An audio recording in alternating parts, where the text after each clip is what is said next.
Your life as an ex-military with PTSD. You came home. Everyone said you were a hero. They shook your hand. They thanked you for your service. They smiled and moved on with their lives, but you couldn't move on, because part of you never left. Chapter 1. The Return. You land at the airport in civilian clothes, no uniform, no weapon, no mission. Your family is waiting, your mom is crying, your dad shakes your hand and pulls you in for a hug.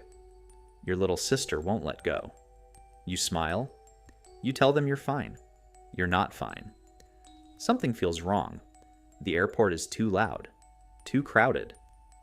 A man drops his suitcase behind you, and the sound hits you like a gunshot. Your body moves before your brain does. You spin around, your hands are shaking, everyone stares. You laugh it off. Sorry, long flight. But you know, something came home with you. Something invisible. Chapter 2. The First Night. Your old bedroom feels like a stranger's room. The bed is too soft. The silence is too loud. At 2 a.m., you're wide awake, staring at the ceiling. When you close your eyes, you're not home anymore. You're back there. The heat, the dust, the sounds, the faces of people you couldn't save. You open your eyes, you're sweating, your heart is hammering. You sit on the floor with your back against the wall because the wall feels safer than the bed. You stay there until morning. Nobody knows. You won't let them know. You're a soldier. Soldiers don't break. Chapter 3. The Slow Unraveling. Weeks pass, then months. Your friends invite you out.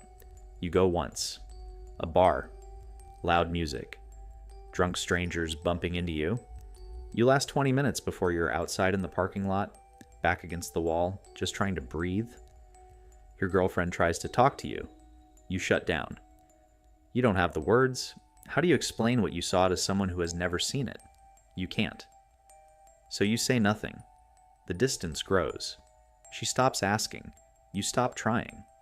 You're surrounded by people who love you, and you have never felt more alone in your life. Chapter 4. Rock Bottom.